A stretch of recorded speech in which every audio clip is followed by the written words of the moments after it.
The Immortal Snail problem is the stupidest Reddit post ever. It goes like this. Imagine you win $1 million and get to live forever. Congrats, you're immortal. But here's the catch. This is a super intelligent snail. It also has $1 million and is also immortal. And if the snail ever touches you, you die. What? Also, it always knows where you are and keeps moving towards you. Woo!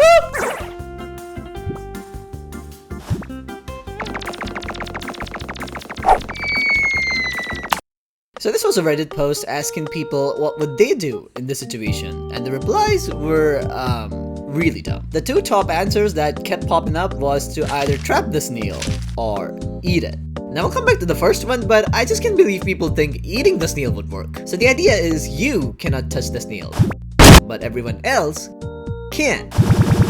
So what you do is have someone else eat the snail. Most of the time, it's a Frenchman, cause you know the French. They see a snail and they think dinner. But it doesn't really need to be a Frenchman though. It could be like a dog or something.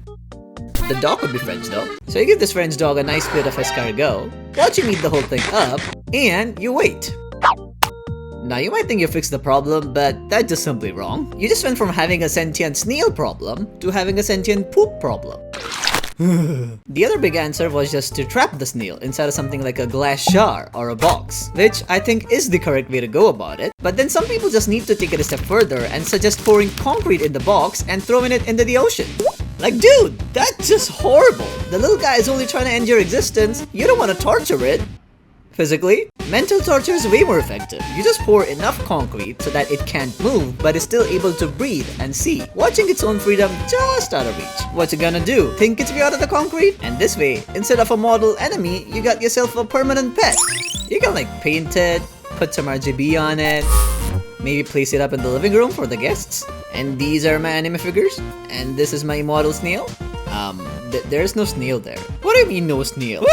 Yeah, so it turns out concrete decays in like 100 years. Let me just set a reminder for that. And done.